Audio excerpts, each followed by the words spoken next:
Bonjour à toutes, bonjour à tous et bienvenue au Forum du patrimoine.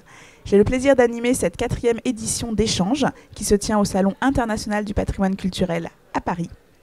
Cette 4e édition du Forum est organisée par le magazine Atrium et Atelier d'Art de France, sans oublier le soutien de la Fondation France Bois Forêt pour notre patrimoine.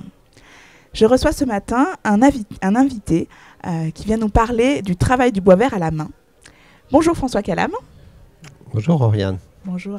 Vous êtes président de l'association Charpentiers sans frontières. Oui.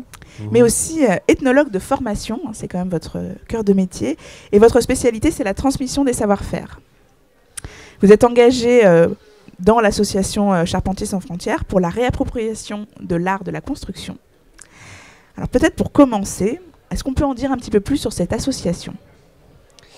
C'est une association que j'ai commencé à réunir il y a plus de 30 ans, qui ne s'appelait pas au début du nom actuel de Charpentiers sans frontières, mais dans l'esprit, tout était déjà en place, notamment après la chute du mur de Berlin, quand on a commencé à découvrir les richesses de savoir-faire extraordinaires, les richesses humaines qui se cachaient dans les ex-pays communistes, et notamment en Roumanie, où nous avons organisé notre premier chantier en 92. Et c'est aussi à ce moment-là que nous avons fait prospérer cette pratique de construction de charpente en bois vert. Est-ce qu'on peut en dire quelques mots de cette technique ?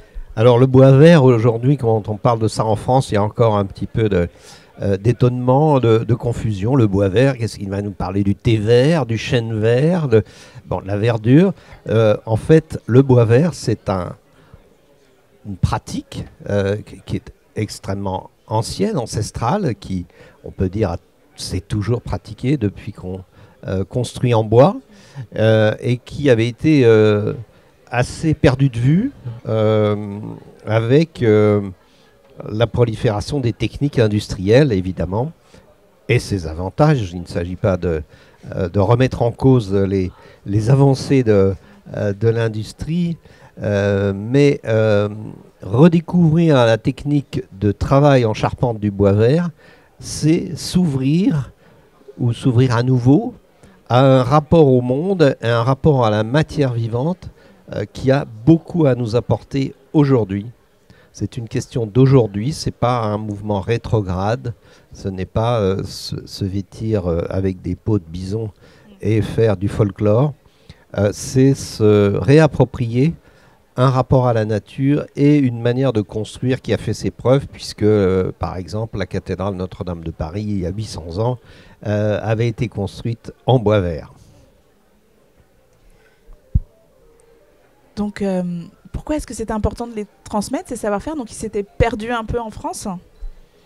Alors, en gros, à partir de la Première Guerre mondiale, les techniques mécanisées s'étaient répandues de manière uniforme, à telle enseigne que un homme, rarement une femme à l'époque de métier, ne se vantait de travailler à la main. Travailler à la main était devenu un peu un synonyme de prolétarisation des ouvriers.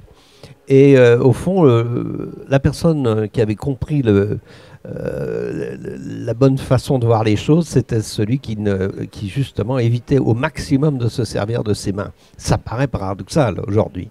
Dans un salon du patrimoine ici, où partout on voit qu'on valorise le rapport à la main, le rapport entre l'intelligence, la matière et la main, eh bien en charpente, on n'échappe pas à ce système, mais on le redécouvre aujourd'hui.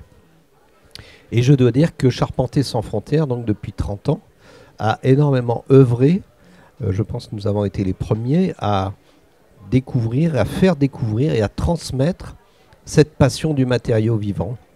Et aujourd'hui, la preuve en est qu'aujourd'hui, à Notre-Dame de Paris, l'ensemble du grand comble, nef, chœur et abside, qui est pratiqué par des magnifiques entreprises de charpente, mais qui ont complètement adopté cette manière de travailler le bois vert.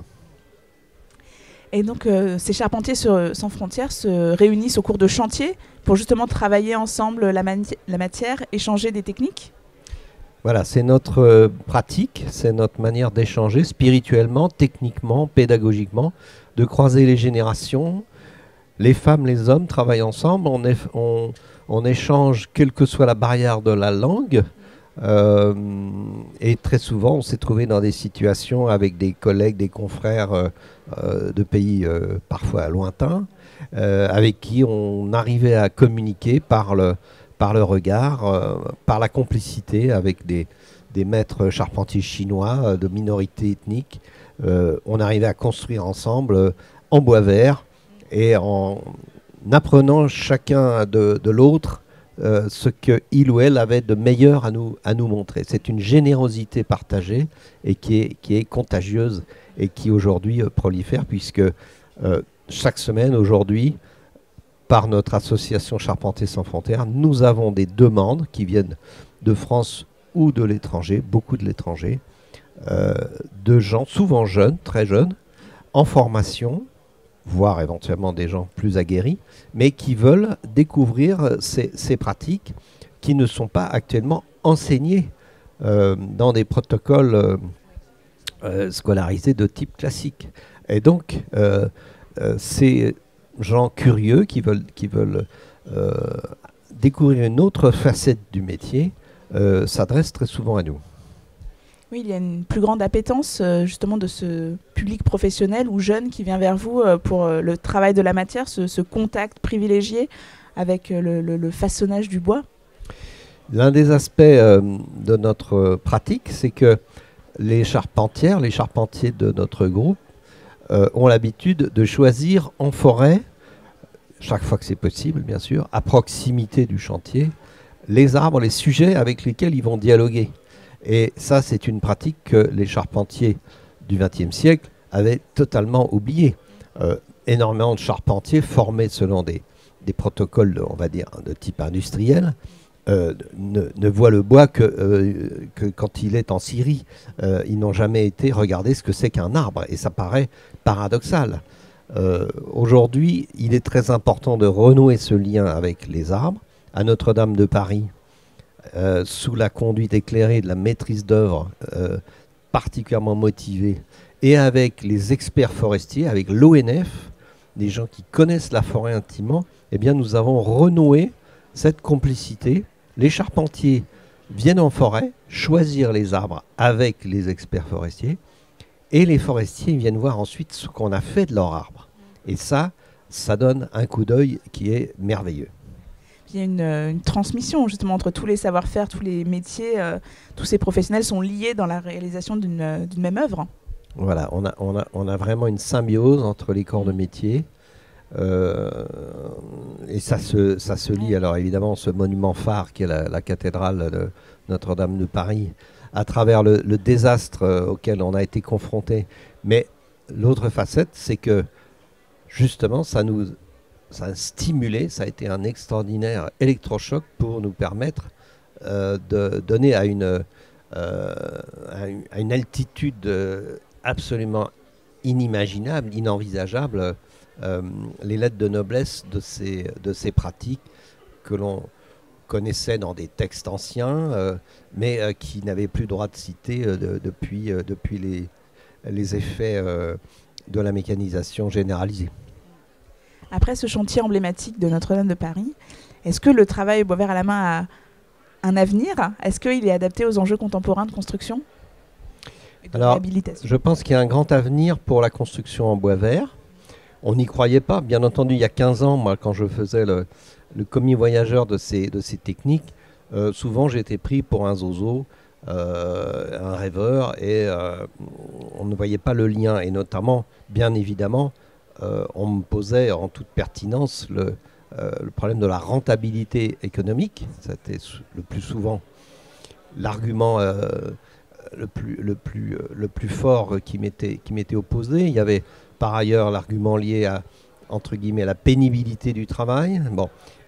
Et aujourd'hui, entre autres, question d'image aussi, etc. Mais aujourd'hui, on se rend compte, à la lumière d'un chantier de taille exceptionnelle, précisément celui de Notre-Dame, on s'est aperçu qu'on passait complètement à la vitesse supérieure quand on veut. On n'est pas dans le folklore, on n'est pas dans le bricolage de la fête de la moisson, où on va pour le plaisir de 3 touristes faire une petite démo et ensuite aller se reposer. Les charpentiers de l'entreprise Démon, de l'entreprise Perrault, de l'entreprise Léo Rousseau, de l'entreprise Paulzan, qui ont équarri ces chaînes, j'allais dire en série. Mais oui, ils l'ont fait en série, c'est presque un travail à la chaîne, mais ils l'ont fait à la main, et sans s'ennuyer, et sans pénibilité précisément. Et ça, c'est un regard complètement nouveau, et qui permet aussi de montrer que quand on atteint une dextérité, eh bien, on atteint aussi des cadences de travail qui flirtent avec la rentabilité. Ce sont des chantiers. Bien sûr, Notre-Dame est un chantier d'exception. Mais ces entreprises que je viens de citer et d'autres pratiquent par ailleurs ces travaux pour des clients lambda qui ne sont pas des milliardaires. Donc on arrive selon le fait de choisir également la qualité du bois. On peut aussi travailler du bois qui aujourd'hui est déclassé en bois de chauffage ou même des bois qui sont perdus, mais que le charpentier sait valoriser parce que cette pratique du travail à la main lui permet d'utiliser les courbes naturelles et d'utiliser des pièces de bois qui seraient rebutées par l'industrie du bâtiment. Très bien, mais écoutez, je vous remercie beaucoup pour cet échange. Effectivement, on a envie d'en voir un peu plus de l'action des Charpentiers sans frontières et de ce travail du bois vert à la main. Merci beaucoup. À bientôt, François. Au revoir. Je vous remercie d'avoir suivi cette émission. Elle est à présent diffusée sur notre plateforme YouTube, sur le site Atrium Patrimoine et Restauration. Vous pourrez trouver également d'autres émissions qui sont tournées dans le cadre de ce Forum du patrimoine. Je vous souhaite une bonne journée et je vous dis à bientôt.